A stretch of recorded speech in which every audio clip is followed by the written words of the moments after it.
શ્રીજી મહારાજે અંત્યનું 28મો કાર્યાણી 9 લોયા 16 17માં આ 4 વચનામૃતમાં ઉદ્ધવજીને યાદ કર્યા છે. મહર્ષિ મહારાજ ઘણીવાર કહે છે કે મહારાજ ઉદ્ધવજી પર વારી ગયા છે, અત્યંત રાજીપો બતાવ્યો છે. મહર્ષિ મહારાજ કહે છે કે જો આવો રાજીપો આપણે પ્રાપ્ત કરવો હોય તો શું કરવાનું? તો આપણા સત્સંગમાં જે કંઈ સંતો છે, હરિભક્તો છે, સત્પુરુષના સંબંધમાં જે કોઈ પણ આયા છે ને, એનો આ પ્રકારનો મહિમા એ આપણે સમજવો પડે. મહિમાની અંદર કેવું છે? સંબંધના મહિમામાં ગુણ અને અવગુણ એનું ગણિત ના ચાલે.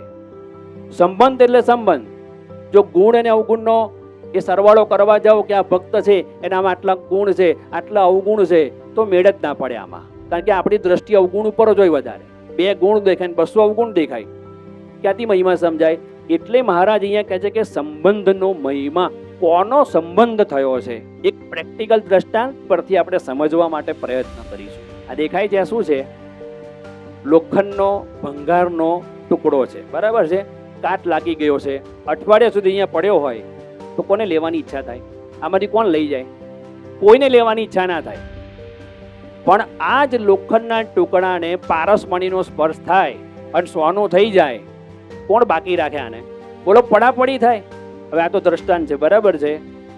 જો લોખંડનો ટુકડો, એની સાઈઝ, એનો શેપ, એની ધાર, એનું વજન, એમાં કોઈ ફેરફાર થતો નથી. પેલા ભાલા છે ને, અડો એટલે વાગે, ભલે એ સોનાનો થઈ જાય ને તોય વાગે, પણ એવું લાગે? આવું વાગે એવું સોનું કોણ લે? આપણે તો ચમકતું હોય ને ગોળ હોય ને એ સોનું કામનું. એવો વિચાર કરો. સોનું એટલે કદાચ વાગી જશે ને કપાશે ને તો ડ્રેસિંગ કરતું હોય તો 2 દાડા મટી જાય. આ ટુકડો ક્યાંથી મળેલા? આવો સોનાનો ટુકડો. જો સંબંધનો મહિમા, સંબંધ કોનો થયો? પારસમણીનો થયો ને.